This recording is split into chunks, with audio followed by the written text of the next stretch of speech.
Hey, believers, I hope that you guys are prospering and that you are doing well, that God is continuing to bless in spite of what may be happening around you, what may be going on with you. I hope that you are leaning on everlasting arms.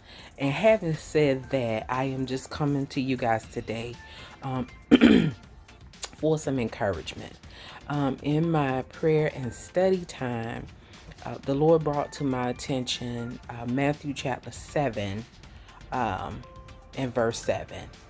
And basically, it says that if you ask, um, you will receive. If you seek, you will find. If you knock, the door will be open unto you. So, and it says to consistently do these things or to keep doing these things. It goes on to say in verse 8, it talks about saying that for the person that asks, they definitely receive. The person that seeks, they definitely find what it is they are seeking.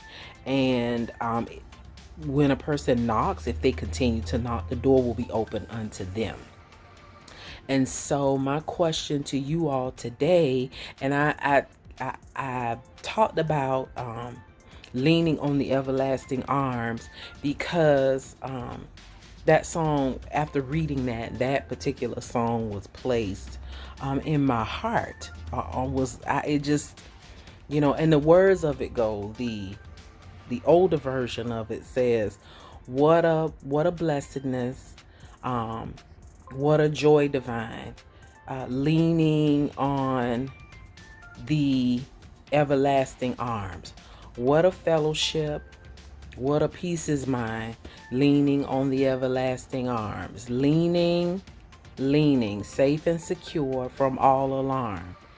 Leaning, leaning on the everlasting arms. And that song spoke to me or resonated with me about Matthew chapter 7, verse 7, because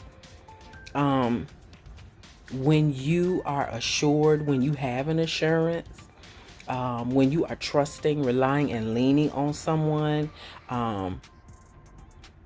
you are assured that whatever you ask for, you will receive. You are assured when you're leaning on the everlasting arms, you are assured that whatever you are seeking, you will find.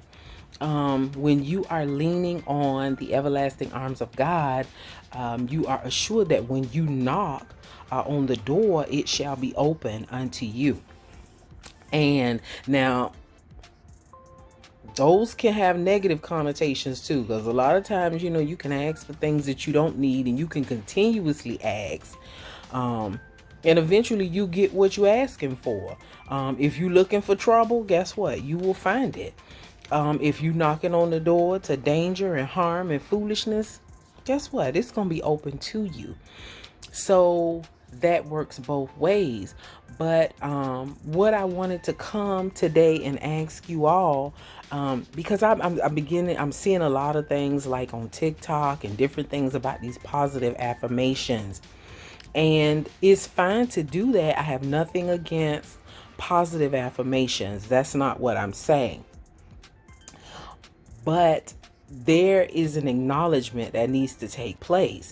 And we have to acknowledge that God is the one who put these things. Jesus Christ is the one who put these things into operation for us. It just doesn't come out of thin air. I hear a lot of people say, well, I just talk to the universe. I put it in the universe. And Romans chapter 1, I don't recall the exact verse, but I want to say it's maybe after verse 10 in Romans chapter 1, which you can find Romans in the New Testament. It talks about how individuals worship the creation, which the universe is the creation. They worship the creation more than they do the creator, the one who created it. And Proverbs tells us explicitly to lean not, trust in God with all of our heart, and lean not to our own understanding. it says that we should acknowledge him in all of our ways, and he will direct our paths. And what I'm finding is that there is no acknowledgement of God. People are trying to ease him out, and that is the problem, acknowledging him, because he is the author and finisher of our faith. This is where all of these things come from him. So having said that, my question to you today is, are you leaning? Are you continuously and persistently asking? Are you constantly seeking? Are you constantly knocking? Meaning, if you believe in God for something, are you boldly going before the throne of grace and continuously asking for it? And I'm not saying you ask it out of form or fashion, because it's a heart matter. Are you asking because this is something that is really needed? Not asking to miss now, because that's a whole nother realm of operation. What's your motivation? And it's okay in your prayers to selfishly ask for things sometimes. I just believe that, like, it's wrong to ask for somebody else's husband. Now you can't keep going and asking for that, because especially if, well, I'm just gonna say this: God honors marriage, period. And whether he ordained that relationship or not, if those two people decided to get together, he honors them. So no. But if you asking for somebody's healing, if you're asking for somebody's restoration, if you asking for somebody else to be blessed, if you even asking for what you need, you know what I'm saying? If you praying, tell God what it is you need, and then thank him for doing it for you. I believe that's in Philippians. You know what I'm saying? But that's what we call motivation, and not asking amiss, okay? Even for some of the things that you want, as long as they are not under the wrong motivation or selfish, that's not a problem. But God says ask, seek, and knock. And don't stop asking, seeking, and knocking. So I wanted to put that on your minds today, in regards to maybe when you question it, why haven't I received? Why haven't I gotten this? Why haven't I gotten that? It's because you haven't kept on asking. You have not kept on seeking. You have not kept knocking. Okay? You want a closer relationship with God? Keep seeking him.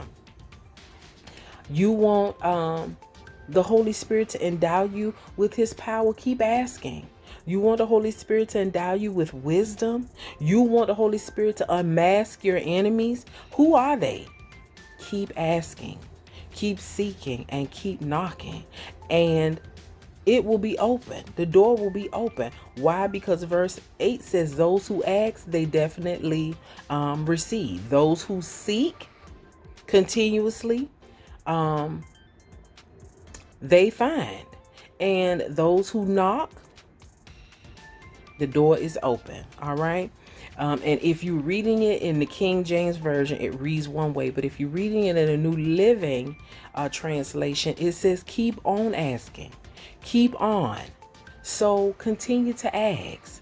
You know what I'm saying? Continue to go before God. Continue to go boldly before the throne of grace. And more than anything, acknowledge him. Okay? Acknowledge him in everything you do. Ask him for clarity, and then have the wherewithal and the guts, family. Listen, if he say no, pray and ask him, like, listen, whatever you answer me with, God, if you choose to answer me what I'm asking for or something else, just know that if he says no, there is something else more pertinent or better or in the works that he has for you. Ask him to give you the heart to accept his whatever his answer is. All right. Because it goes on further down in that verse to talk about, if you being a parent, if your child asks you for a good gift, are you likely, if you would, now if you a sadistic parent, that's one thing, but are you going to give your child something evil? No. So if you give your child good gifts, why would God not give you good gifts? So having said that, y'all, thank y'all for paying attention and listening. Go and read Matthew chapter 7. Matter of fact, read Matthew period. It's a good book. We are doing what's called a Bible reading challenge, and we are finishing up the book of Isaiah for this month. But I think what we'll do probably for the month of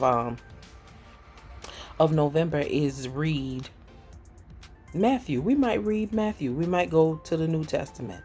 We'll see what the Holy Spirit says, but I'll try to make sure I post it here, so that if you all want to join in, you can do that. But at any rate, the question of the day is, are you asking? Are you seeking? Are you knocking? And are you continuously and persistently doing it? That's the question, family. That's what I want to leave with you guys. Listen, y'all keep being brilliant. I love y'all. And let me tell y'all something. Y'all continue to live 24 karat. Mwah, mwah, mwah.